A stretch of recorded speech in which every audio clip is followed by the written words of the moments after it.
അൽഹംദുലില്ലാഹി റബ്ബിൽ ആലമീൻ നഹ്മദുഹു വനസ്തഈനുഹു വനുഅ്മിനു ബിഹി വനതവക്കലു അലൈഹി വനഊദു ബില്ലാഹി മിൻ ശുറൂരി അൻഫുസിനാ വമിൻ സയ്യിആതി അഅ്മാലിനാ മൻ യഹ്ദിഹില്ലാഹു ഫലാ മുദില്ല ലഹു വമൻ യുദ്ലിൽ ഫലാ ഹാദിയ ലഹു വഅശ്ഹദു അൻ ലാ ഇലാഹ ഇല്ലല്ലാഹ് വഅശ്ഹദു അന്ന മുഹമ്മദൻ അബ്ദുഹു വറസൂലുഹു അർസലഹു ബിൽ ഹുദാ വദീനിൽ ഹഖ് ليظهره على الدين كله ولو كره المشركون اللهم صل على محمد وعلى آل محمد كما صليت على إبراهيم وعلى آل إبراهيم اللهم بارك على محمد وعلى آل محمد كما باركت على إبراهيم وعلى آل إبراهيم إنك حميد مجيد أما بعد فإن خير الحديث كتاب الله وخير الهدي هدي محمد صلى الله عليه وسلم وشر الأمور محدثاتها وكل محدثة بدعة وكل بدعة ضلالة وكل ضلالة في النار أعوذ بالله من الشيطان الرجيم بسم الله الرحمن الرحيم ومن آياته أن خلق لكم من أنفسكم أزواجا لتسكنوا إليها وجعل بينكم مودة ورحمة ഇന്ന ഫീ ദാലിക ലആയ ലിഖൗമിൻ യതഫക്കറൂൻ. ബഹുമാന്യരായ സഹോദരന്മാരെ, സഹോദരിമാരെ, പരമകാരുണികനായ അള്ളാഹുവിൻ്റെ വിധിവിലക്കുകൾ ജീവിതത്തിൻ്റെ എല്ലാ മേഖലകളിലും പാലിച്ച് സൂക്ഷ്മതയോടെ ജീവിക്കണേ എന്ന് ഉണർത്തുകയാണ്, ഓർമ്മപ്പെടുത്തുകയാണ്. ആമുഖമായി നിങ്ങളെല്ലാവരും കേട്ടതുപോലെ പുളിക്കൽ മദീനത്തുൽ ഉലൂം അറബി കോളേജിലെ MSM MGM വിദ്യാർത്ഥി ഘടകങ്ങൾ ഈ മാസം സംഘടിപ്പിക്കുന്ന ദഅ്വാ സമ്മേളനം നിങ്ങളെല്ലാവരും ഗൗരവത്തോടെ ഉൾക്കൊള്ളുകയും അതിൽ ഭാഗവാക്കാവുകയും ചെയ്യണമെന്ന് ഒരിക്കൽ കൂടി ഉണർത്തുകയാണ്. Mujahid girls and womens movement സംസ്ഥാന വ്യാപകമായി സംഘടിപ്പിക്കുന്ന വളരെ പ്രധാനപ്പെട്ട ഒരു ക്യാമ്പയിനിൻ്റെ ഭാഗമായിട്ടാണ് ചില കാര്യങ്ങൾ നിങ്ങളുമായി പങ്കുവയ്ക്കാൻ ഞാൻ എഴുന്നേറ്റ് നിൽക്കുന്നത്. വികലമാക്കരുത് വിവാഹ വിശുദ്ധി എന്നാണ് ആ ക്യാമ്പയിനിന് MGM നൽകിയ തലക്കെട്ട്. വളരെ ചർച്ച ചെയ്യപ്പെടേണ്ടുന്ന, മുസ്ലിം സമൂഹം മൊത്തത്തിൽ അറിയുകയും പിന്തുടരുകയും ചെയ്യേണ്ട ഗൗരവപ്പെട്ട ചില കാര്യങ്ങളെക്കുറിച്ചാണ് നമുക്കിന്ന് ചർച്ച ചെയ്യാനുള്ളത്. ഇസ്ലാം എന്ന് പറയുന്നത് കേവല ആചാരങ്ങളിലോ അനുഷ്ഠാനങ്ങളിലോ ഒതുങ്ങി നിൽക്കുന്ന ഒരു മതമല്ല. പലപ്പോഴും മതത്തെ ആളുകൾ നോക്കിക്കാണുന്നത് കുറേ നിസ്കാരവും കുറേ നോമ്പും അങ്ങനെ പ്രവൃത്തി പദത്തിൽ കൊണ്ടുവരേണ്ട അനുഷ്ഠാനങ്ങളുടെയും ആചാരങ്ങളുടെയും ഒരു കൂട്ടം എന്ന നിലയ്ക്ക് മാത്രമാണ്. പലപ്പോഴും അത് ബാഹ്യമായ പ്രകടനങ്ങളിൽ മാത്രം ഒതുങ്ങുകയും ആളുകളുടെ മനസ്സിലേക്ക് ഇസ്ലാം എത്തിച്ചേരാതിരിക്കുകയും ചെയ്യുന്നു എന്നത് നമ്മളെല്ലാവരും അനുഭവിക്കുന്ന ഒരു പ്രശ്നമാണ്. യഥാർത്ഥത്തിൽ നബി സല്ലല്ലാഹു അലൈഹി വസല്ലം മാറ്റിയെടുത്ത, സംസ്കരിച്ച ഒരു ജനത മതത്തെ സ്വീകരിച്ചത് ബാഹ്യമായ ആചാര അനുഷ്ഠാനങ്ങളിലായിരുന്നില്ല. ആ റസൂൽ സല്ലല്ലാഹു അലൈഹി വസല്ലം അവർക്ക് മതം പഠിപ്പിച്ചു കൊടുക്കുമ്പോൾ അതിലെ നിസ്കാരവും നോമ്പുമെല്ലാം നിർബന്ധമാകുന്നത് മദീന കാലഘട്ടത്തിലാണ്. എന്നുവെച്ചാൽ അടിസ്ഥാനപരമായി നമസ്കരിക്കാനും ഇസ്ലാമിക അനുഷ്ഠാനങ്ങളും ആചാരങ്ങളും സംസ്കാരങ്ങളും സ്വീകരിക്കാനും ഒരു മനുഷ്യനെ പര്യാപ്തമാക്കുന്ന വിശ്വാസപരമായ ഒരു അടിത്തറയുണ്ടാക്കി കൊടുക്കുന്നതിൽ നബി സല്ലല്ലാഹു അലൈഹി വസല്ലം ആദ്യ 10-13 വർഷം നിരന്തരമായി പരിശ്രമിക്കുകയും അങ്ങനെ അവരെ സംസ്കരിച്ചെടുക്കുകയും ചെയ്തതിനു ശേഷമാണ് ആ സംസ്കാരം നിലനിൽക്കാൻ ആവശ്യമായ നിസ്കാരവും നോമ്പും ഹജ്ജും സക്കാത്തും എല്ലാം അവരെ പഠിപ്പിച്ചു കൊടുക്കുന്നത്.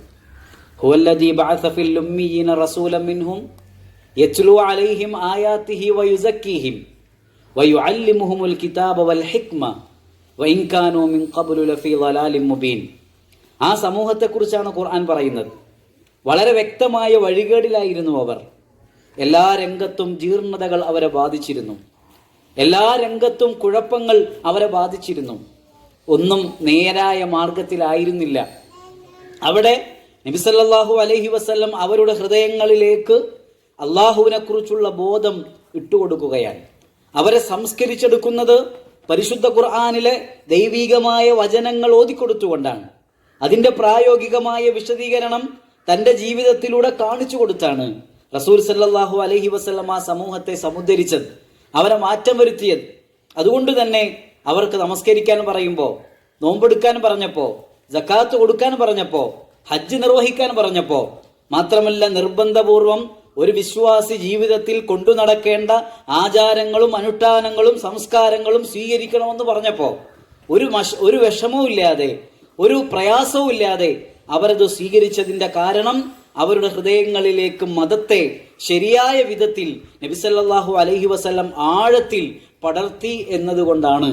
അതുകൊണ്ട് എൻ്റെ പ്രിയപ്പെട്ട സുഹൃത്തുക്കളെ, സഹോദരന്മാരെ, സഹോദരിമാരെ, ഈ ഒരു വിഷയവും നമ്മൾ മനസ്സിലാക്കുമ്പോൾ, ഈ ഒരു വിഷയം നമ്മൾ ചർച്ച ചെയ്യുമ്പോൾ തീർച്ചയായും വിശ്വാസപരമായ നമ്മുടെ അടിത്തറകൾ, ധാർമ്മികമായ നമ്മുടെ അടിത്തറകൾ, മതത്തോടുള്ള നമ്മുടെ കാഴ്ചപ്പാടുകൾ, ആ കാഴ്ചപ്പാടുകൾ ശരിയാക്കിക്കൊണ്ട് മാത്രമേ ഈ പ്രശ്നവും എനിക്കും നിങ്ങൾക്കും പരിഹരിക്കാൻ കഴിയൂ.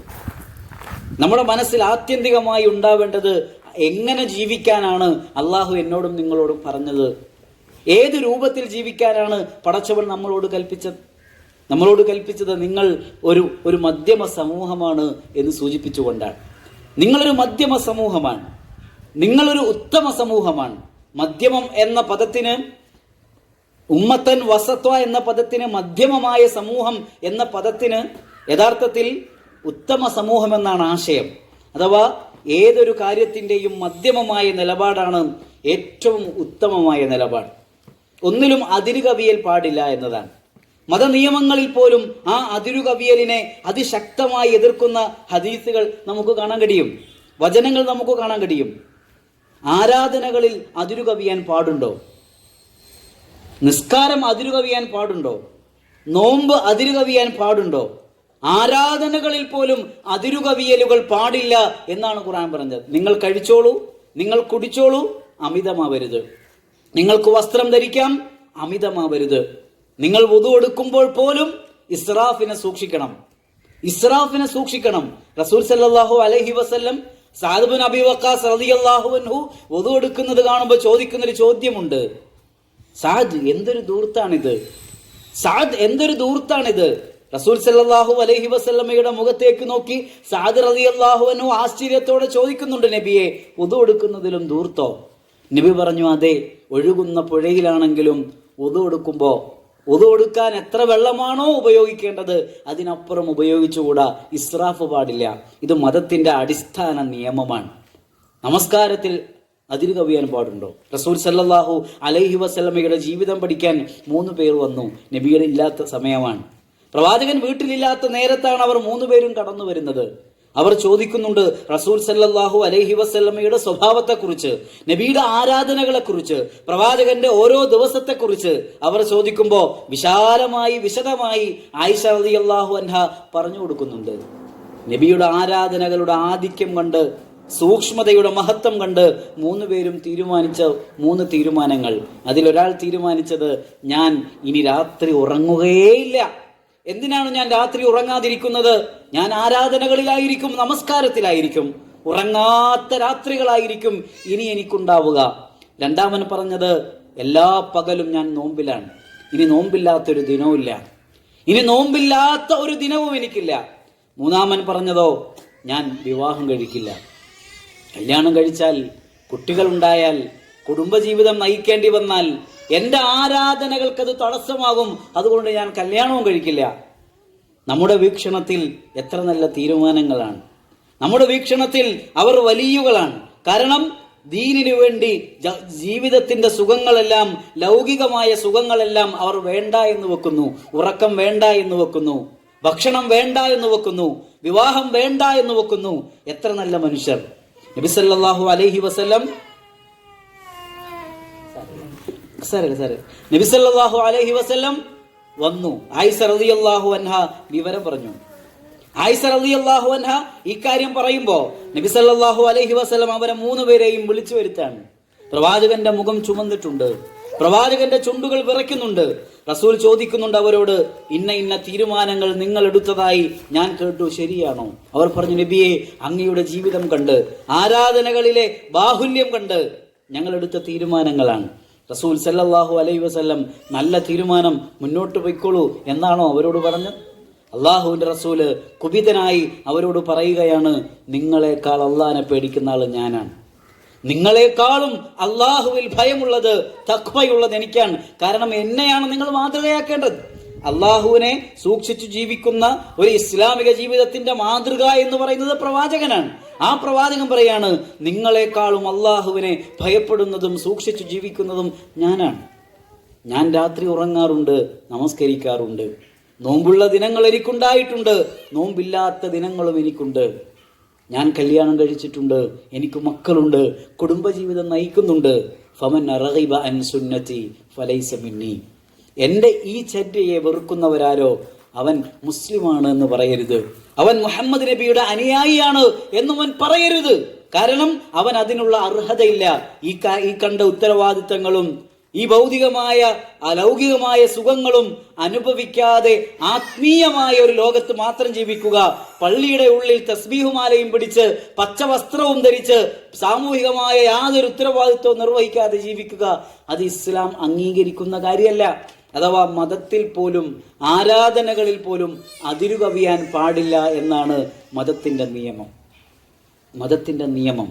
ഇസ്ലാമിക ചരിത്രത്തിൽ അങ്ങനെ ഒട്ടനവധി സഹാബത്തിന്റെ ചരിത്രമൊക്കെ നമുക്ക് കാണാൻ കഴിയും. ചില സഹാബിമാരെ നബി സല്ലല്ലാഹു അലൈഹി വസല്ലമ തിരുത്തിയത്. അബൂദർദ റളിയല്ലാഹു അൻഹുവിന്റെ സഹോദരനായിരുന്നു, റസൂൽ സല്ലല്ലാഹു അലൈഹി വസല്ലമ നിശ്ചയിച്ച സഹോദരനായിരുന്നു സൽമാൻ ഫാരിസി.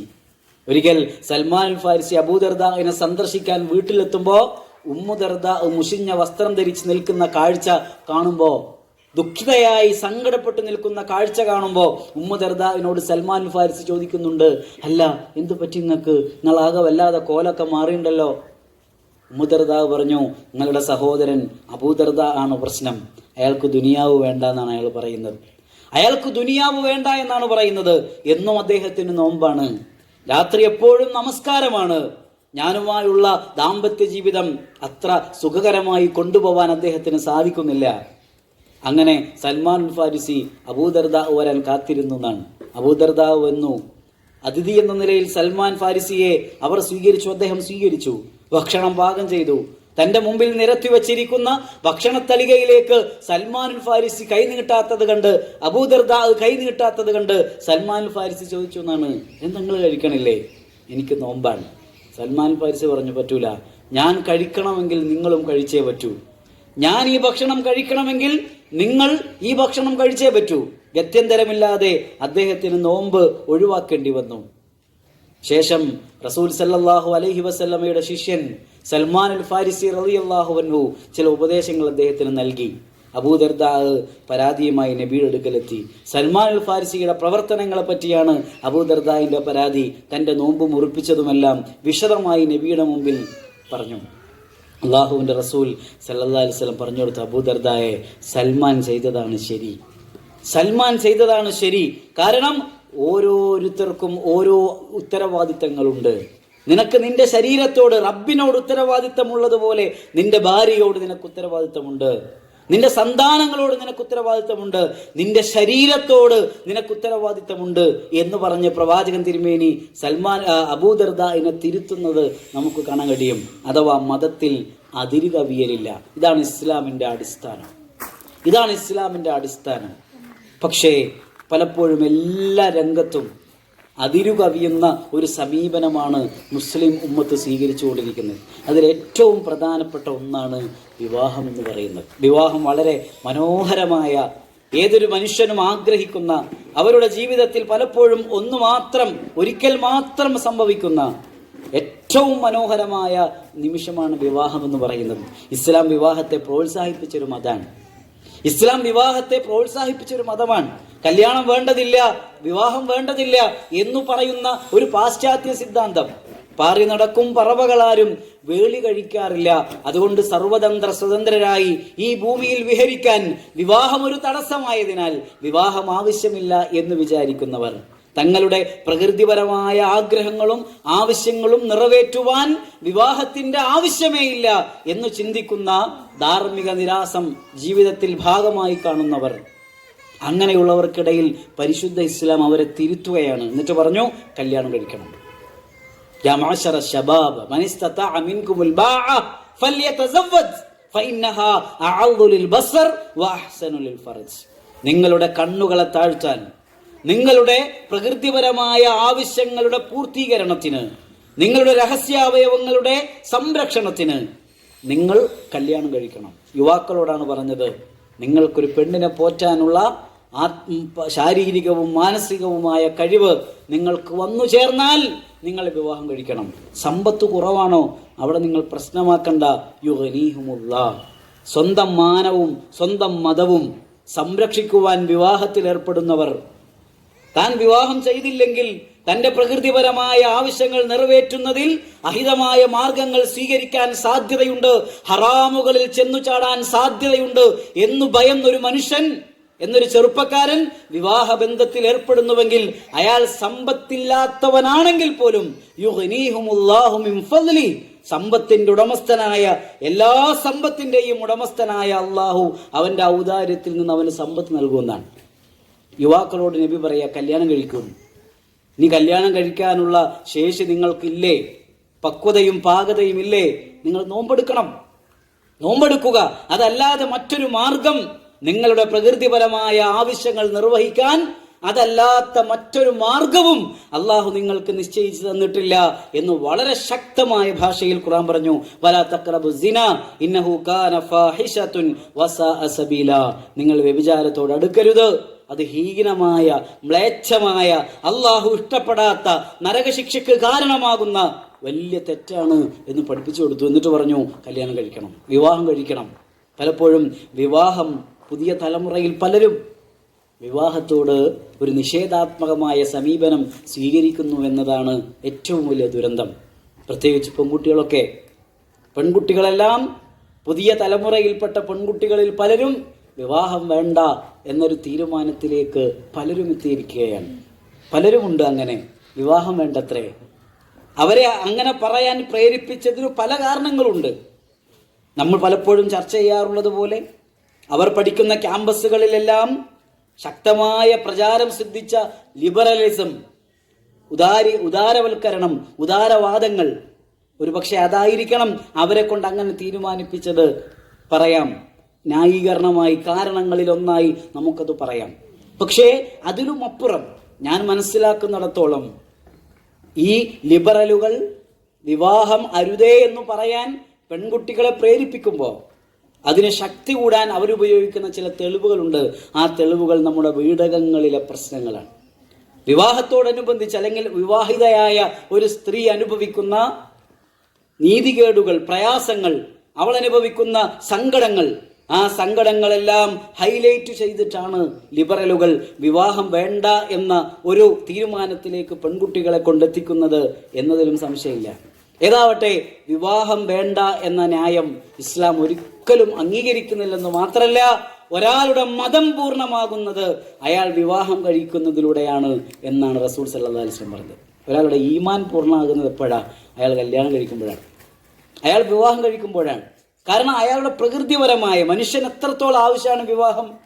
ഒരാൾക്ക് വിശക്കുമ്പോൾ ഭക്ഷണം കഴിക്കണം, ദാഹിക്കുമ്പോൾ വെള്ളം കുടിക്കണം. ഇതേപോലെ മനുഷ്യന്റെ പ്രകൃതിപരമായ ആവശ്യങ്ങൾ ഉണ്ടാകുമ്പോൾ അത് നിർവഹിക്കുവാനുള്ള മാർഗം വേണം. അതൊരിക്കലും അഹിതമായ മാർഗത്തിലാവരുത്, നിഷിദ്ധമായ മാർഗത്തിലാവരുത്. അതിനനുവദനീയമായ മാർഗങ്ങൾ പ്രകൃതിമതമായ ഇസ്ലാം കാണിച്ചു തരുന്നുണ്ട്. അതിലൂടെ മാത്രമേ നമ്മൾ നമ്മുടെ വികാരങ്ങളെ ശമിപ്പിക്കാൻ പാടുള്ളൂ. അതുകൊണ്ട് കല്യാണം കഴിക്കണം, അതുകൊണ്ട് വിവാഹം കഴിക്കണം. ഇനി വിവാഹം കഴിക്കുന്നത് അതിനു മാത്രമാണോ? അല്ല. മനുഷ്യന്റെ പ്രകൃതിപരമായ ദാഹം ശമിപ്പിക്കാൻ മാത്രമാണോ വിവാഹം കഴിക്കുന്നത്? ഒരിക്കലുമല്ല. മറിച്ച് ഈ ലോകത്തിന്റെ നിലനിൽപ്പ് തന്നെ ഈ ലോകത്തിന്റെ നിലനിൽപ്പ് തന്നെ നമുക്കെല്ലാവർക്കും അറിയാവുന്നത് പോലെ ഈ പ്രത്യുൽപാദനം നടക്കണം, സജീവമായി നടക്കണം, തലമുറകൾ ഉണ്ടാവണം, മനുഷ്യരാശി നിലനിൽക്കണം. ആ മനുഷ്യരാശി നിലനിർത്തുന്ന മനുഷ്യ ശക്തി ഉണ്ടാവുക യഥാർത്ഥത്തിൽ വിവാഹത്തിലൂടെയാവണമെന്നാണ്. കാരണം സമൂഹത്തിന് ഉപകാരപ്രദമാകുന്ന, സമൂഹത്തിനു നന്മ മാത്രം ചെയ്യാൻ കെൽപ്പുള്ള ഒരു തലമുറ വാർത്തു വരണമെങ്കിൽ, ഒരു തലമുറ ഉണ്ടാവണമെങ്കിൽ നല്ല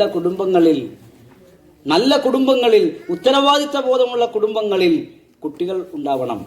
പലപ്പോഴും ഏറ്റവും വലിയ ലിബറലിസത്തിന്റെ കേന്ദ്രമായ അമേരിക്ക ഇന്ന് അനുഭവിക്കുന്ന ഒട്ടനവധി ധാർമ്മിക പ്രശ്നങ്ങളുണ്ട്. അതിലേറ്റവും പ്രധാനപ്പെട്ടത് ഫാദർലെസ് അമേരിക്ക എന്നാണ്. അച്ഛനില്ലാത്ത, തന്തയില്ലാത്ത ഒരു ലക്ഷക്കണക്കിന് കുട്ടികളുള്ള ഒരു നാടായി മാറി അമേരിക്ക. അതുകൊണ്ട് തന്നെ അവരുടെ സ്വഭാവങ്ങളിൽ കാണുന്ന അതിശക്തമായ മാറ്റങ്ങൾ, കുറ്റകൃത്യങ്ങളോടുള്ള അവരുടെ അമിതമായ ഇഷ്ടം, വയലൻസിനോടുള്ള അവരുടെ അമിതമായ സ്നേഹങ്ങൾ, ഇതിൻ്റെ എല്ലാം പിന്നിലുള്ള കാരണമായി വിലയിരുത്തപ്പെടുന്നത് ഉത്തരവാദിത്തമില്ലാത്ത ജീവിതം, രക്ഷാകർതൃത്വമില്ലാത്ത ജീവിതം അവർക്കുണ്ടായി എന്നതാണ്. നിങ്ങൾ വിദ്യാഭ്യാസ രംഗത്തോ മറ്റേത് രംഗത്തും ഉന്നതമായ വിജയം നേടിയ ആളുകൾ, അവരോടൊക്കെ നമ്മൾ ചോദിച്ചു നോക്കുക, നിങ്ങളുടെ വിജയത്തെക്കുറിച്ച് ഒന്ന് പറയുമോ എന്ന് ചോദിച്ചാൽ അവർ പറയും, എൻ്റെ കുടുംബമാണ് എൻ്റെ ശക്തി, എൻ്റെ ഭാര്യയാണ് എൻ്റെ ശക്തി, എൻ്റെ മാതാപിതാക്കളാണ് എൻ്റെ ശക്തി, എൻ്റെ ബന്ധുക്കളാണ് എൻ്റെ ശക്തി.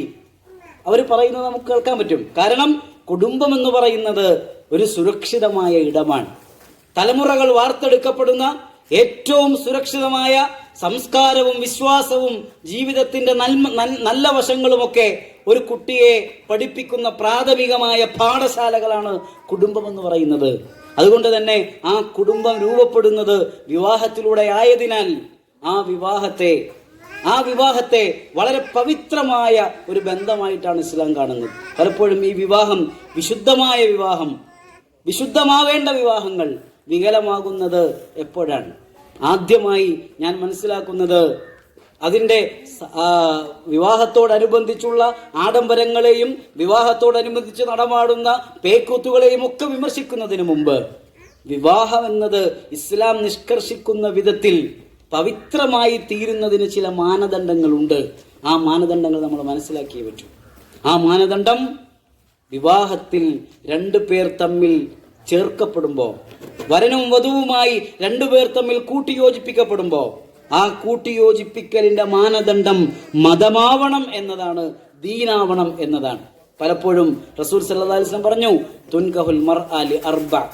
പലപ്പോഴും 4 കാരണങ്ങളാലാണ് നാട്ടിൽ കല്യാണങ്ങളൊക്കെ നടക്കാറുള്ളത്, അല്ലേ? വിവാഹ മാർക്കറ്റ് എന്ന് പറയുന്നത് കല്യാണ മാർക്കറ്റാണ്. അവിടെ കച്ചവടക്കാർ ഒരുപാടുണ്ട്, ബ്രോക്കർമാരുണ്ട്.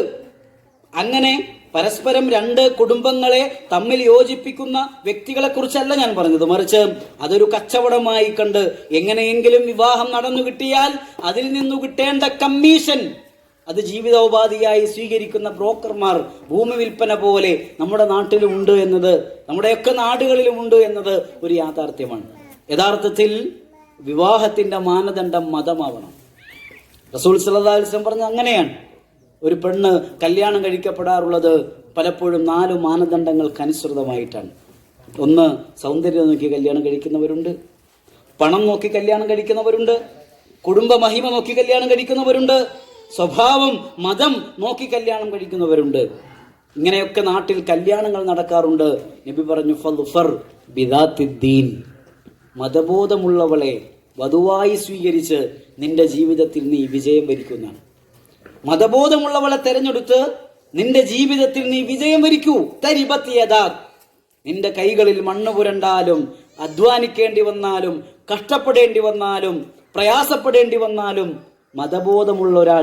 മതബോധമുള്ളൊരു പെൺകുട്ടി, സൽസ്വഭാവിയായ ഒരു പെൺകുട്ടി, 5 നേരം നമസ്കരിക്കുന്ന ഒരു പെൺകുട്ടി, നോമ്പെടുക്കുന്ന ഒരു പെൺകുട്ടി, അള്ളാഹുവിനെയും അവന്റെ റസൂലിനോടും ഇഷ്ടമുള്ള ഒരു പെൺകുട്ടി, ദീനിനെ സ്നേഹിക്കുന്ന ഒരു പെൺകുട്ടി, ആ പെൺകുട്ടിയാണ് നിന്റെ വധുവായി കടന്നു വരുന്നതെങ്കിൽ അത് ജീവിത വിജയത്തിന്റെ ഒന്നാമത്തെ സ്റ്റെപ്പായി റസൂൽ സല്ലല്ലാഹു അലൈഹി വസല്ലം പഠിപ്പിക്കുകയാണ്.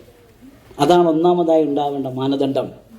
ആ മതബോധമാണ് പലപ്പോഴും നമ്മളെ സംബന്ധിച്ചിടത്തോളം, അല്ലേ, നമ്മളെ സംബന്ധിച്ചിടത്തോളം പലപ്പോഴും സൗന്ദര്യം, പ്രധാനമാണ്. പണം ഒരു പ്രധാന ഘടകമാണ്. കുടുംബമഹിമ ഒരു പ്രധാന ഘടകമാണ്. എല്ലാറ്റിനും ഒടുവിൽ ഉണ്ടെങ്കിൽ നല്ലത് എന്ന രൂപത്തിൽ മാത്രം മതം പരിഗണിക്കപ്പെടുന്ന ഒരു കാലത്താണ് നമ്മൾ ജീവിക്കുന്നത്, അല്ലേ? പെൺകുട്ടിയെ പറ്റി അന്വേഷിക്കുമ്പോൾ അവളുടെ വിദ്യാഭ്യാസ യോഗ്യത എന്താണ്, അവളുടെ നിറം എന്താണ്, അവളുടെ മുഖസൗന്ദര്യം എത്രയുണ്ട്, അവളുടെ ഉപ്പാക്ക് എന്താണ് ജോലി, എത്ര കിട്ടാൻ സാധ്യതയുണ്ട്, അല്ലേ? സ്ത്രീധനത്തുറ. കാളച്ചന്തയിലെ കാളകളെ വിൽക്കുമ്പോൾ പറയുന്ന എല്ലാ ബാർഗെയിനുകളും പലപ്പോഴും വിവാഹത്തോടനുബന്ധിച്ച് നമ്മുടെ നാടുകളിൽ നടക്കുന്നുണ്ട് എന്നാണ്. ഒരല്പം സാധാരണ തമാശ പറയാറുള്ളതുണ്ട്. ഈ ബ്രോക്കർമാരുടെ ചില കോഡ് ഭാഷകളെ കുറിച്ച് തമാശ പറയാറുണ്ട്. ബ്രോക്കർമാരുടെ കോഡ് ഭാഷകളെ കുറിച്ച് പെണ്ണിന്റെ നിറം കുറവാണെങ്കിൽ ഒരു വശത്തുള്ള ബ്രോക്കർ പറയുന്നത് വോൾട്ടേജ് കുറവാണല്ലോ. അപ്പോൾ അതിന് ഇയാളുടെ മറുപടി പേടിക്കേണ്ട, സ്റ്റെപ്പ് അപ്പ് വെക്കുന്നുണ്ട്, അഥവാ സ്ത്രീധനം കുറച്ച് കൂടുതൽ തരാൻ. ഈ ഒരു തരത്തിലേക്ക് കല്യാണച്ചന്തയിലെ കാളച്ചന്തയിലെ കാളകളെ പോലെ, കന്നുകാലികളെ പോലെ സ്ത്രീകൾ വിവാഹ മാർക്കറ്റിൽ കേവല ചരക്കുകൾ മാത്രമായി മാറുന്ന ഒരു കാലത്താണ് നമ്മളുള്ളത്. അവിടെ മതമാണ് പ്രിയപ്പെട്ടവരെ നമ്മൾ പ്രഥമമായ പരിഗണന നൽകേണ്ടത്. ഒരാൺകുട്ടി, ഒരു വരൻ നിങ്ങളുടെ മകൾക്ക്, നിങ്ങളുടെ പെങ്ങൾക്ക്, നിങ്ങളുടെ പ്രിയപ്പെട്ടവർക്ക് ഒരു വരനെ തേടുമ്പോൾ അവൻ്റെ ബാങ്ക് ബാലൻസ്, ഓനെന്താ ജോലി, ഓനക്ക് എത്ര ശമ്പളമുള്ളത്, ഓൻ്റെ വീട് എങ്ങനെയാ, വലിയ വീടാണോ, 2 നിലയാണോ, അടുക്കള എങ്ങനെയാ, ആ വീട്ടിൽ വാഷിംഗ് മെഷീൻ ഉണ്ടോ, ഫ്രിഡ്ജ് ഉണ്ടോ, മറ്റെല്ലാ സൗകര്യങ്ങളുമാണ് പ്രഥമമായി നോക്കുക. ഓൻ നിസ്കരിക്കുന്നവനാണോ, ഓൻ എന്തെങ്കിലും കുഴപ്പങ്ങളുണ്ടോ, ദുസ്വഭാവങ്ങളുണ്ടോ, ആരും അന്വേഷിക്കുന്നില്ല. അവൻ പള്ളിയിൽ പോകാറുണ്ടോ, നമസ്കരിക്കാറുണ്ടോ, ആരും അന്വേഷിക്കുന്നില്ല. മാത്രമല്ല, കാരണം നമുക്കിത് മതി. ഭൗതികമായ ഈ മാനദണ്ഡങ്ങൾ ഉണ്ടെങ്കിൽ ഇപ്പോൾ പട്ടിണി കിടന്നാലും ജീവിക്കുമല്ലോ, അതൊക്കെ നോക്കണ്ടെന്നല്ല. കുഫു എന്ന് പറയുന്നത് ഇസ്ലാമിലെ അടിസ്ഥാനമാണ്, സംശയമൊന്നുമില്ല. അഥവാ ഒരു പെൺകുട്ടിക്ക് ഏറ്റവും യോജിച്ച, സാമ്പത്തികമായും ശാരീരികമായും മാനസികമായും ഒക്കെ യോജിപ്പുള്ള ആൾ തന്നെയാവണം അവന്റെ വരനായി വരേണ്ടത്, സംശയമില്ല. അല്ലെങ്കിൽ സമൂഹത്തിൽ പ്രശ്നങ്ങളുണ്ടാവും. നബി സല്ലല്ലാഹു അലൈഹി വസല്ലമയുടെ ജീവിതത്തിൽ നിന്ന് തന്നെ ആ കുഫു ഒക്കാത്തതിന്റെ പേരിൽ പ്രയാസങ്ങളുണ്ടായ ഒട്ടനവധി സംഭവങ്ങൾ നമുക്ക് കാണാൻ പറ്റും. അതിലൊന്ന് സെയ്ദ് ബിൻ ഹാരിസയുമായി ബന്ധപ്പെട്ട സൈനബ് റളിയല്ലാഹു അൻഹുവിനെ സെയ്ദ് ബിൻ ഹാരിസ വിവാഹം കഴിച്ചതുമായി ബന്ധപ്പെട്ട കാര്യം. അത് വിവാഹമോചനത്തിലേക്ക് കലാശിച്ചു. അവസാനം റസൂൽ സല്ലല്ലാഹു അലൈഹി വസല്ലം കല്യാണം കഴിക്കേണ്ടി വന്നു. കാരണം സൈനബ് റളിയല്ലാഹു അൻഹ നാട്ടിലെ രാജകുമാരിയായിരുന്നു, ഒരു ഗോത്രത്തലവന്റെ മകളാണ്.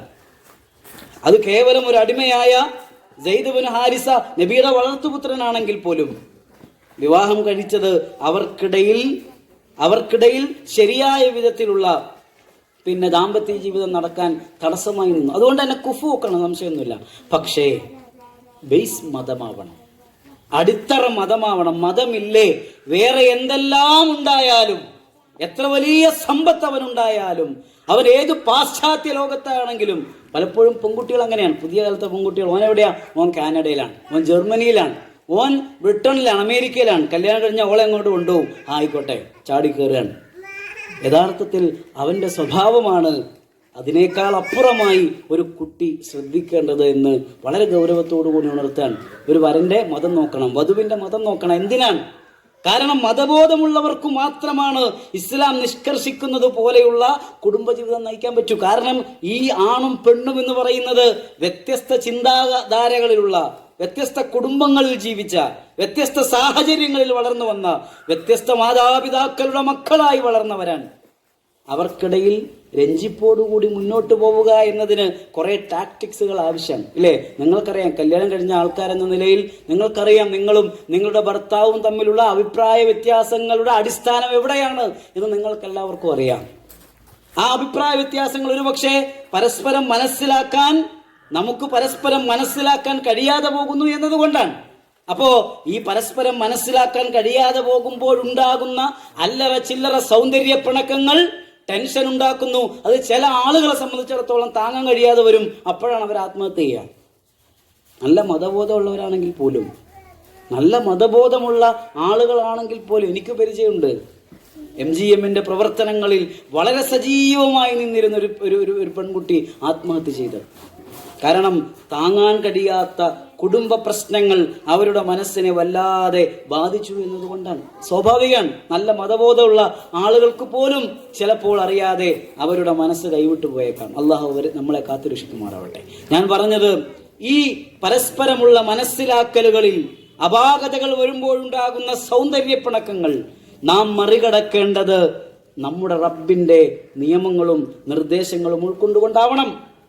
നിങ്ങളുടെ ഭർത്താവ് നിങ്ങളോട് വളരെ മോശമായി പെരുമാറുന്ന ആളാണെങ്കിൽ പോലും ആ ഭർത്താവിന്റെ കീഴിൽ അയാളുടെ ഭാര്യയായി തുടരുന്ന കാലത്തോളം അയാളോട് അനീതി കാണിക്കുവാനോ അയാളോട് മോശമായി പെരുമാറുവാനോ അള്ളാഹു നമ്മളെ അനുവദിക്കുന്നില്ല. അയാൾ എങ്ങനെ, അങ്ങനെ ഞാനും അങ്ങോട്ട് എന്ന നിലപാട് ഇസ്ലാമികല്ല. എന്റെ ഭാര്യ വളരെ മോശമായി വളരെ റൂഡായി എന്നോട് പെരുമാറുന്നുവെങ്കിൽ അതേ നാണയത്തിൽ ഞാൻ അവരോട് പെരുമാറാൻ എന്റെ റബ്ബ്, എന്റെ മതം എന്നെ അനുവദിക്കുന്നില്ല. മറിച്ച് ആ അനീതിയിലും ആ വിഷമങ്ങളിലും ആ പ്രതിസന്ധികളിലും ക്ഷമിച്ച് നല്ല നിലയിൽ വർത്തിക്കുക.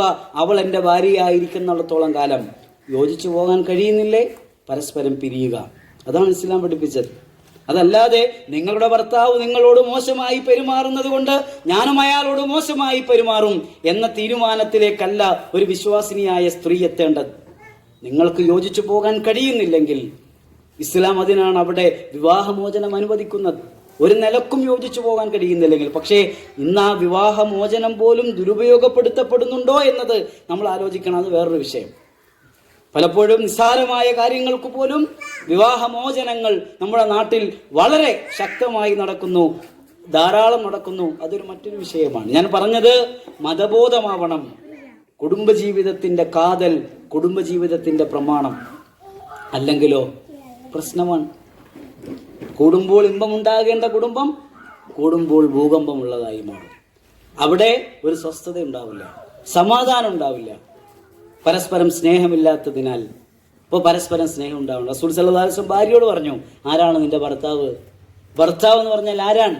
ഭർത്താവ് നീ വിവാഹം കഴിയുന്നതോടുകൂടി നിന്റെ ജീവിതത്തിലെ പ്രഥമ പുരുഷനാണ് ഭർത്താവ് എന്ന് പറഞ്ഞാൽ.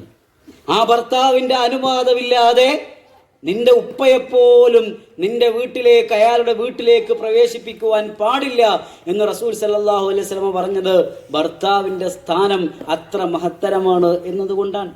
കാരണം ഭർത്താവ് എന്ന് പറഞ്ഞാൽ ആ ഉപ്പയിൽ നിന്നും നിങ്ങളെ ഏറ്റെടുക്കുകയാണ്. നിങ്ങളുടെ ഉപ്പ നിങ്ങളെ എങ്ങനെയായിരുന്നുവോ സംരക്ഷിച്ചത് അതിനേക്കാളും മനോഹരമായി നിങ്ങളെ കെയർ ചെയ്യുന്ന, നിങ്ങളുടെ ഉപ്പയ്ക്ക് പോലും നിങ്ങൾക്ക് പകർന്നു നൽകാൻ കഴിയാത്ത സൗകര്യങ്ങളും സന്തോഷങ്ങളും നിങ്ങൾക്ക് പകർന്നു നൽകാൻ അള്ളാഹുവിന്റെ നാമത്തിൽ കൂട്ടിയോജിപ്പിക്കപ്പെട്ട ബന്ധമാണ് ഭർത്താവ് എന്ന് പറയുന്നത്.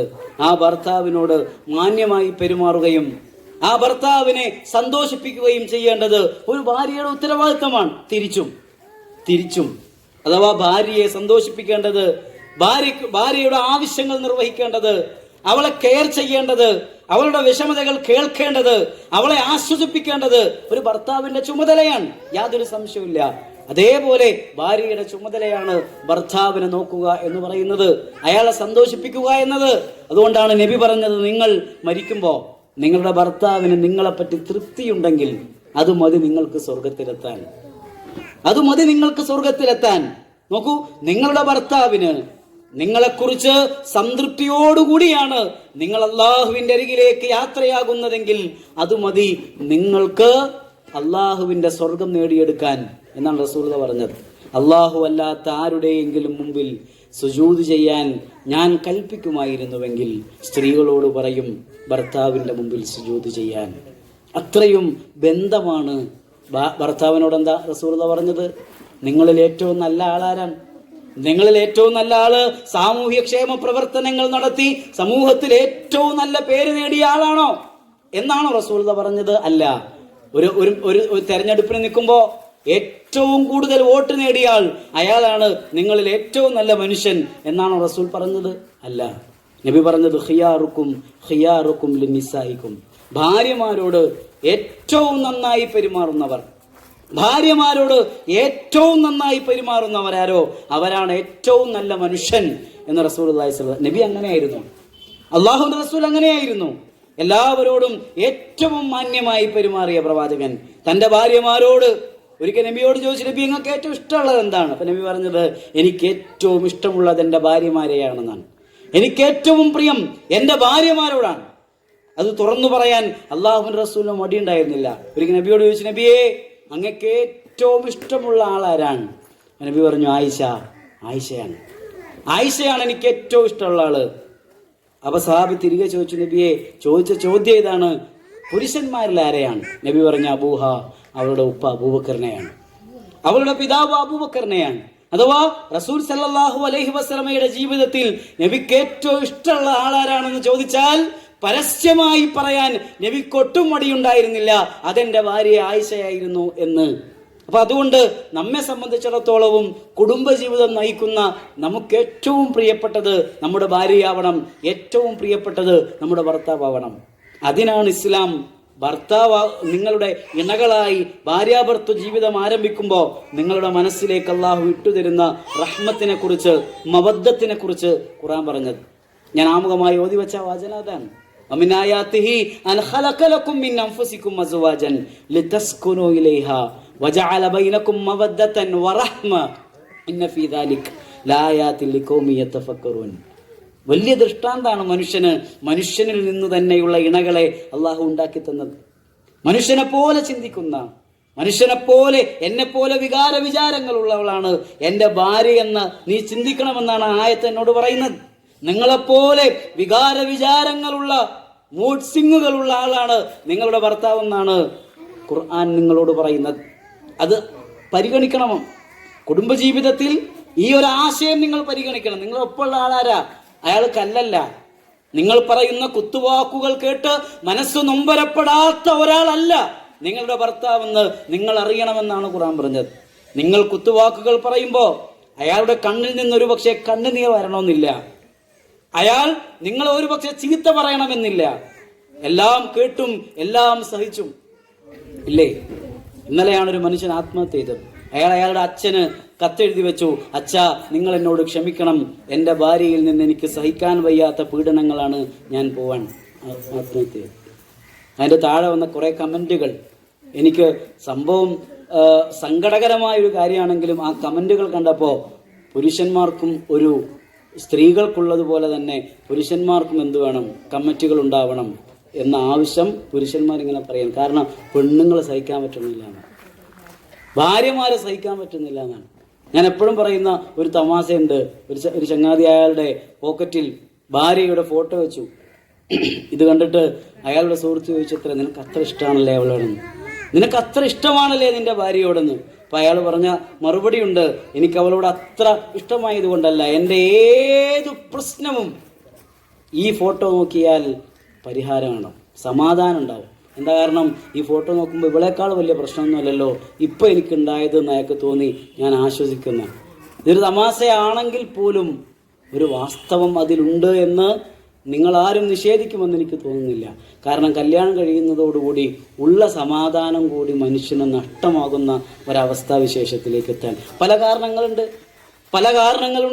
അതിൽ ചില കാരണങ്ങളൊക്കെ ഭർത്താവിൻ്റെ കഴിവിനും അയാളുടെ ശക്തിക്കും അല്ലെങ്കിൽ അയാളുടെ കഴിവിൽപ്പെടാത്ത കാര്യങ്ങൾ ചെയ്തു തരാൻ അയാളോട് നിർബന്ധിച്ചതിൻ്റെ പേരിലാവാം.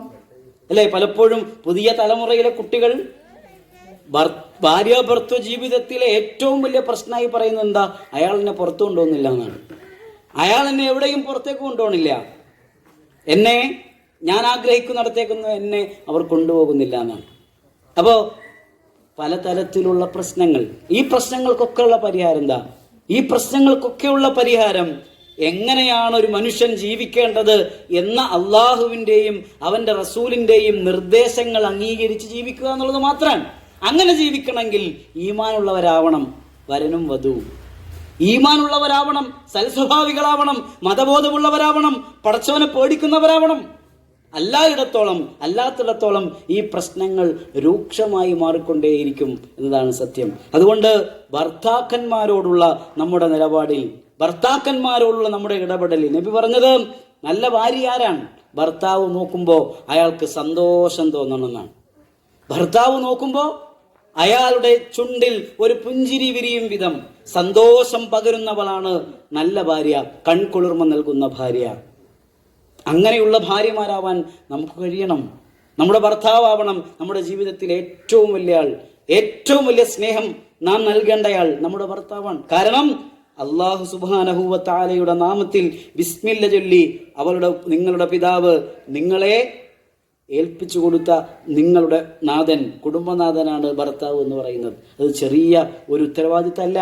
മീസാഖൻ ഖലീദ എന്നാണ് ഖുർആൻ പറഞ്ഞത്, ശക്തമായ ഒരു കരാർ.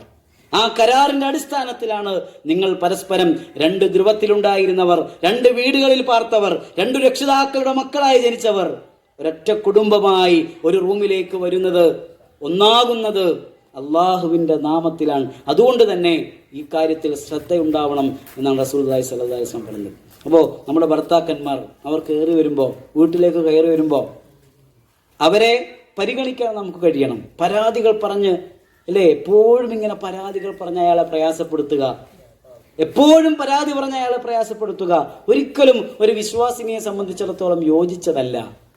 ആവശ്യമുള്ളതിനും ആവശ്യമില്ലാത്തതിനൊക്കെ ശണ്ട കൂടുക, നിസ്സാരമായ പ്രശ്നങ്ങൾ മതി, അതിൻ്റെ പേരിൽ ദിവസങ്ങളോളം മിണ്ടാതിരിക്കുക, ഇതൊന്നും ഭാര്യാഭർത്തൃ ജീവിതത്തിൽ സന്തോഷകരമായ ആ മവദ്ദത്തും റഹ്മത്തുമുള്ള ഒരു കുടുംബജീവിതത്തിൽ ഉണ്ടാവാൻ പാടില്ലാത്തതാണ്. ഇക്കാര്യങ്ങൾ നമ്മൾ ഗൗരവമായി ശ്രദ്ധിക്കണമെന്നാണ് ഓർമ്മപ്പെടുത്താനുള്ളത്. മറ്റൊന്ന്, നമ്മുടെ വീട്ടിലെ നമ്മുടെ മക്കൾ നമ്മളെ കണ്ടാണ് വളരുക. നമ്മുടെ മക്കളാണ് നമ്മളെയാണ് മാതൃകയാക്കുക. പലപ്പോഴും ഞാൻ നേരത്തെ സൂചിപ്പിച്ചില്ല, കല്യാണം വേണ്ട എന്ന് തീരുമാനിക്കുന്ന കുട്ടികളിൽ ബഹുഭൂരിപക്ഷവും വീട്ടിൽ ഉമ്മാൻ്റെയും ഉപ്പാൻ്റെയും തമ്മിലുള്ള തല്ല് കണ്ടിട്ടാണ് ഇനി കല്യാണമേ വേണ്ട എന്ന് തീരുമാനിക്കുന്നത്. കാരണം പലപ്പോഴും അല്ലേ, വാപ്പൊന്ന് ചൂടായാൽ അല്ലെങ്കിൽ എന്തെങ്കിലും ഒരു അഭിപ്രായ വ്യത്യാസം ഉണ്ടായാൽ ഉള്ളതിനേക്കാളും കൂടുതൽ പർവ്വതീകരിച്ച് പൊട്ടി കരയുന്ന ഉമ്മാനെ പലപ്പോഴും കുട്ടി കാണുന്നുണ്ടാവും. ഇനി ജെന്യൂനായ കേസുകളുണ്ട് കേട്ടോ, ഇല്ല ഞാൻ തമാശ അറിഞ്ഞതാണ്.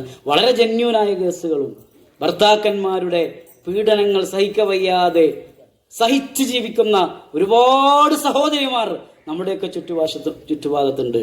ആ കുടുംബങ്ങളിലെ കുട്ടികളുണ്ടല്ലോ, ആ കുട്ടികളുടെ മാനസികാവസ്ഥ ഗർഭത്തിൽ ഇരിക്കുമ്പോൾ തന്നെ ഭാര്യയും ഭർത്താവും തമ്മിലുള്ള ശണ്ട കുട്ടിയെ എഫക്റ്റ് ചെയ്യുമെന്നാണ്. ഗർഭസ്ഥ ശിശുവിനെ പോലും എഫക്റ്റ് ചെയ്യുക അത്രേ ഭാര്യയും ഭർത്താവും തമ്മിലുള്ള അടി, അവർ തമ്മിലുള്ള വഴക്ക്. അപ്പം അതുകൊണ്ട് നമ്മൾ അങ്ങേയറ്റം കെയറോടുകൂടി, റസൂൽ സല്ലല്ലാഹു അലൈഹി വസല്ലം പറഞ്ഞില്ല, അഭിപ്രായ വ്യത്യാസം ഉണ്ടാവുമെങ്കിൽ റൂമിൽ വെച്ചല്ലാതെ, നിങ്ങളുടെ വീട്ടിലെ റൂമിൽ വെച്ചല്ലാതെ നിങ്ങൾ നിങ്ങളുടെ അഭിപ്രായ വ്യത്യാസങ്ങൾ പരസ്യപ്പെടുത്തരുത്. റസൂലുള്ളാഹി സ്വല്ലല്ലാഹു അലൈഹി വസല്ലം സൈക്കോളജിക്കലി കുറെ കാര്യങ്ങൾ പറഞ്ഞു തന്നു. വിവാഹ ജീവിതത്തിൽ ആവശ്യമായ ആ കാര്യങ്ങളെല്ലാം നമ്മൾ നമ്മുടെ ജീവിതത്തിൽ പുലർത്തണം. പിന്നെയോ, വരനെ തിരഞ്ഞെടുക്കുമ്പോഴും ഇതേപോലെ അവന്റെ മതം നോക്കണം, എങ്കിലാണ് കുടുംബജീവിതം മനോഹരമാവുക. അങ്ങനെ നമ്മൾ നല്ലൊരു വരനെ കണ്ടെത്തുന്നു, നല്ലൊരു വധുവിനെ കണ്ടെത്തുന്നു. ഇനിയുള്ളത് വിവാഹമാണ്. ആ വിവാഹം എങ്ങനെ നടത്തണം? പലപ്പോഴും ആളുകൾ പറയുന്നത് ഒന്നല്ലേ ഉള്ളൂ, ഒരു തവണയല്ലേ ഉള്ളൂ, എന്നാൽ പിന്നെ അത് മാക്സിമം അടിച്ചു പൊളിച്ചേക്കാൻ എന്നാണ് ആളുകളുടെ ഒരു ധാരണ. യഥാർത്ഥത്തിൽ ഇസ്ലാം ഒരു മധ്യമ നിലപാട് സ്വീകരിക്കുന്ന മതമാണ്. അതുകൊണ്ട് തന്നെ ഏതു രംഗത്തും മധ്യമമായ നിലപാടേ പാടൂ. വിവാഹത്തെ ഒരു ആഘോഷമാക്കി, ഒരു പെരുന്നാളാക്കി മാറ്റാൻ ഇസ്ലാം ഒരിക്കലും വിശ്വാസിയെ അനുവദിക്കുന്നില്ല. കാരണം വിവാഹത്തിലൂടെ അള്ളാഹുവിൻ്റെ പ്രതിഫലമാണ് ഒരു മനുഷ്യന് കിട്ടാനിരിക്കുന്നത്. പടച്ചോൻ്റെ ആ പ്രതിഫലം നഷ്ടപ്പെടുത്തുന്ന കോലത്തിലാണ് പലപ്പോഴും നമ്മൾ ഈ റമദാനൊക്കെ ആകുമ്പോൾ 10-15 ദിവസം വിശ്വാസികൾ നോമ്പൊക്കെ എടുക്കും അല്ലേ. എന്നിട്ട് 17-ൻ്റെ അന്ന് ബദർ മൗലൂദ് നടത്തി ആ പറയുന്ന നോമ്പിൻ്റെ എല്ലാ ഗുണങ്ങളും നശിപ്പിക്കുന്നത് പോലെയാണ് ആറ്റുനോറ്റുണ്ടായ ഒരു വിവാഹം. ആ വിവാഹം കഴിയുന്നതോടുകൂടി ഒരു മനുഷ്യൻ്റെ മതവും നഷ്ടമാകും, അവൻ്റെ സമാധാനവും നഷ്ടമാകും. എന്തെങ്ങനെയാ സമാധാനം നഷ്ടാവുക? ആവശ്യമില്ലാത്ത പണച്ചെലവുകൾ, ആഡംബരങ്ങൾ ഒന്നല്ലേ എന്ന് വിചാരിച്ച് മാക്സിമം എല്ലായിടത്തു നിന്നും കടം വാങ്ങി വിവാഹം കഴിക്കുന്ന ആൾക്കാർ അവസാനം കല്യാണം കഴിയുമ്പോഴാണ് ഈ വിവാഹത്തിന് വന്ന ചെലവുകൾ എങ്ങനെ തീർക്കണമെന്നറിയാതെ അവർ നെട്ടോട്ടം ഓടുകയാണ്. പൊതുവെ ആൺകുട്ടികൾ വലിയ ടെൻഷൻ അനുഭവിക്കാൻ, വലിയ പ്രയാസങ്ങൾ അനുഭവിക്കാൻ. കാരണം എല്ലാ ദിവസവും കടക്കാരിങ്ങനെ വിളിക്കും, എന്ത് ചെയ്യും? അവസാനം പെണ്ണിന്റെ പണ്ടം മുഴുവൻ എടുത്ത് പണയം വെക്കും, പലതും എടുത്ത് വിൽക്കും. എന്നിട്ടും തീരാത്ത കടങ്ങൾ, അതിന്റെ സങ്കടങ്ങൾ മുഴുവൻ അനുഭവിക്കുന്നതാരാ? ഈ പാവം പെൺകുട്ടിയായിരിക്കും. പലപ്പോഴും നമ്മുടെ സമൂഹത്തിൽ നടക്കുന്ന കാര്യങ്ങളാണ്. വിവാഹം എന്നത് വളരെ ഒരു ആരാധനയാണ്, നമ്മൾ മനസ്സിലാക്കണം. വിവാഹം ഒരു ആരാധനയാണ്. റസൂൽ സല്ലല്ലാഹു അലൈഹി വസല്ലമയുടെ വിവാഹങ്ങൾ ഒരുപാട് നടന്നു. അതിലേറ്റവും വലിയ വിവാഹം എന്ന് പറയുന്നത് നബി സല്ലല്ലാഹു അലൈഹി വസല്ലം ഒരു ആടിനെ അറുത്ത് സദ്യ കൊടുത്തു എന്നതാണ്. ഒരു മട്ടൻ ബിരിയാണി ഉണ്ടാക്കി കൊടുത്തു എന്നതാണ് റസൂൽ സല്ലല്ലാഹു അലൈഹി വസല്ലമയുടെ വിവാഹത്തിൽ ഏറ്റവും ആഡംബര വിവാഹം എന്ന് പറഞ്ഞാൽ. ആലോചിച്ച് നോക്കണം. ആ കല്യാണങ്ങൾക്കായി ഉണ്ടാക്കപ്പെട്ട പല സാധനങ്ങളുണ്ട്. പലപ്പോഴും ഇന്ന് കല്യാണത്തോടനുബന്ധിച്ച് വധുവിന്റെ ഉപ്പക്ക് എത്ര ചെലവാണ്. എവിടെ നിന്നാണ് ഈ സ്വർണ്ണ സമ്പ്രദായം മുസ്ലിം സമൂഹത്തിലേക്ക് വന്നത്? എവിടെ നിന്നാണ് ഈ ഒരു സ്ത്രീധന സമ്പ്രദായം അല്ല ഞാൻ പറഞ്ഞത്. സ്ത്രീധനം തെറ്റാണെന്ന് നമുക്കൊക്കെ അറിയാം. പക്ഷേ വിവാഹ സമയത്ത് വധുവിന് സ്വർണ്ണമിട്ട് കൊടുക്കുന്ന ഏർപ്പാട് എവിടെ നിന്നാണ് മുസ്ലിം ഉമ്മത്തിന് കിട്ടിയത്? അതിന്റെ പേരിൽ എത്രയെത്ര പെൺകുട്ടികളാണ് പെര നിറഞ്ഞു നിൽക്കുന്നത്. അതിന്റെ പേരിൽ എത്രയെത്ര കുടുംബങ്ങളാണ് കണ്ണീർ കുടിക്കുന്നത്. അങ്ങനെ എവിടെയെങ്കിലും ഉണ്ടോ? ആലോചിച്ച് നോക്കൂ.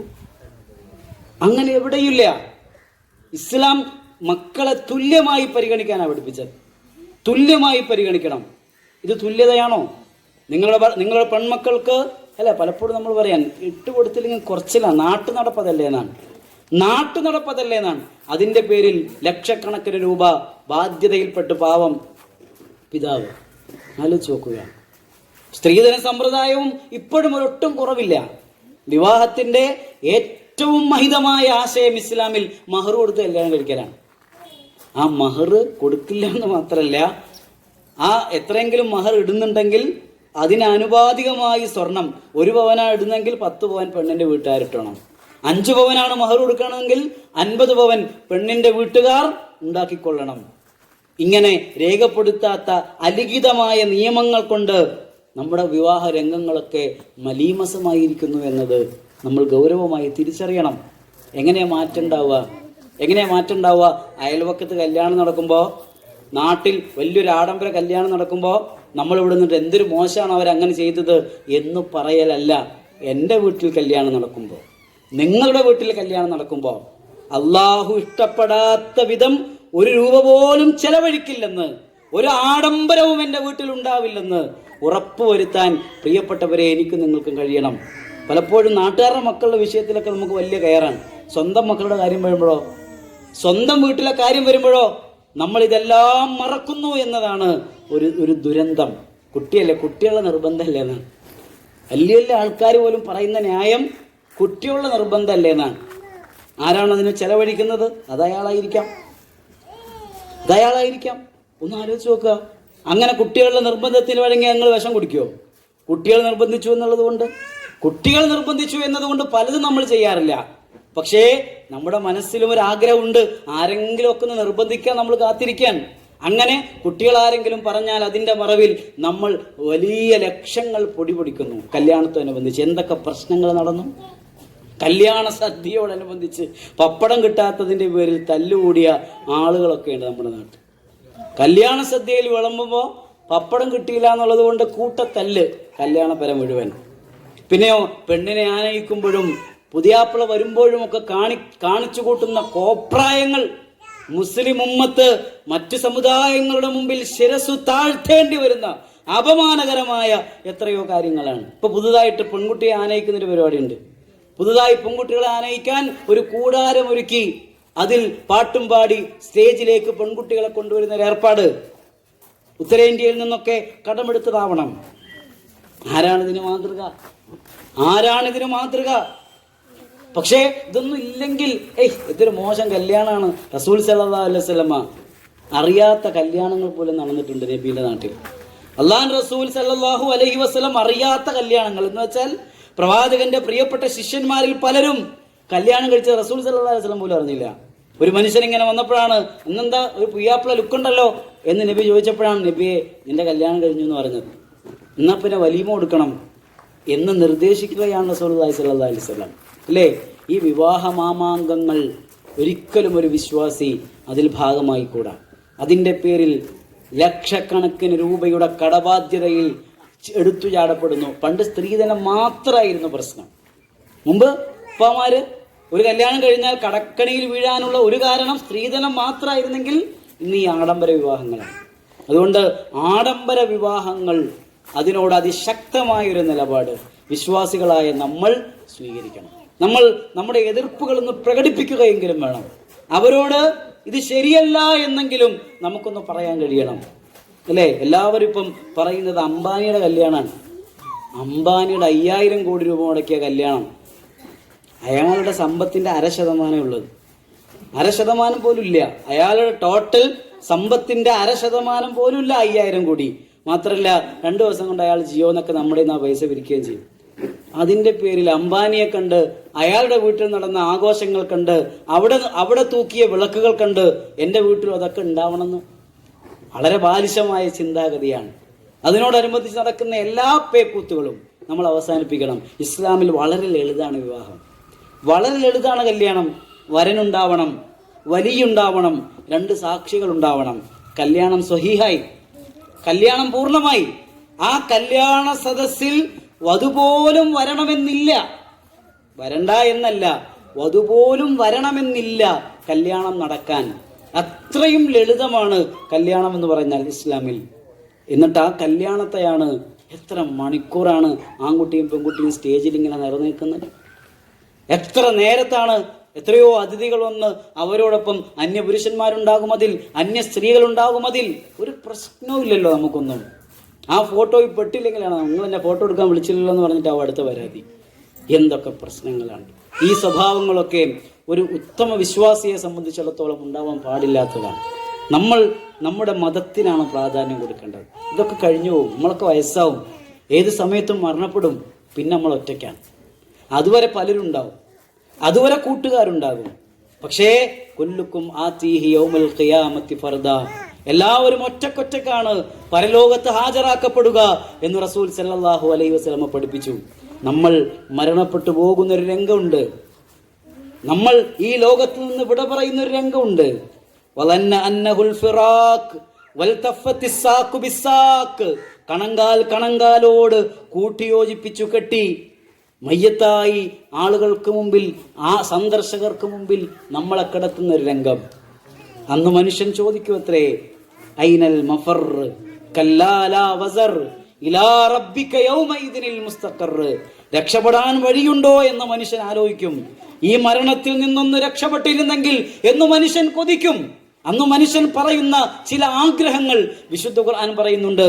അല്ലാഹുവേ അഖർതനി ഇലാ അജലിൻ ഖരീബ് ഫഅസ്വദ്ദക വഅകും മിനസ് സ്വാലിഹീൻ, ഞാൻ നന്നാവാം റബ്ബേ, ഞാൻ സ്വതക്ക ചെയ്യാം റബ്ബേ, ഞാൻ പണം ദുരുപയോഗപ്പെടുത്താതെ നീ ഇഷ്ടപ്പെടുന്ന മാർഗത്തിൽ സ്വതക്കയായി ചെയ്യാം റബ്ബേ, ഞാൻ അമലു സ്വാലിഹാത്തുകൾ ചെയ്യാം റബ്ബേ, ഞാൻ മറന്ന നിസ്കാരങ്ങളും ഞാൻ ഒഴിവാക്കിയ നോമ്പുകളും ഞാൻ നടത്താത്ത സന്ദർശനങ്ങളുമെല്ലാം, കുടുംബ സന്ദർശനങ്ങളുമെല്ലാം ഞാൻ നടത്താം റബ്ബേ, ഒരല്പം കൂടി സമയം എനിക്ക് തരണേന്ന് ഞാനും നിങ്ങളൊക്കെ ആഗ്രഹിക്കും.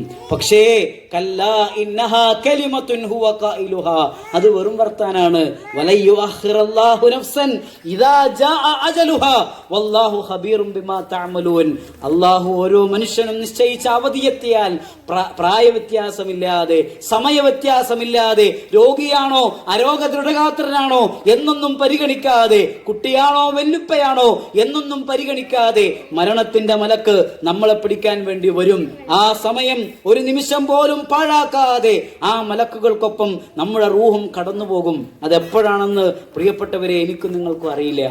ഏത് സമയത്തും ഈ മരണം സംഭവിക്കാം. ഈ മരണം വരെ മാത്രമേ ഉള്ളൂ. ഖുർആൻ പറഞ്ഞതുപോലെ അൽഹാകുമുത് തകാസുർ ഹത്താ സുർതുമുൽ മഖാബിർ, പൊങ്ങച്ചെന്നടിക്കാണ് മനുഷ്യൻ, പൊങ്ങച്ചെന്നടിക്കാൻ.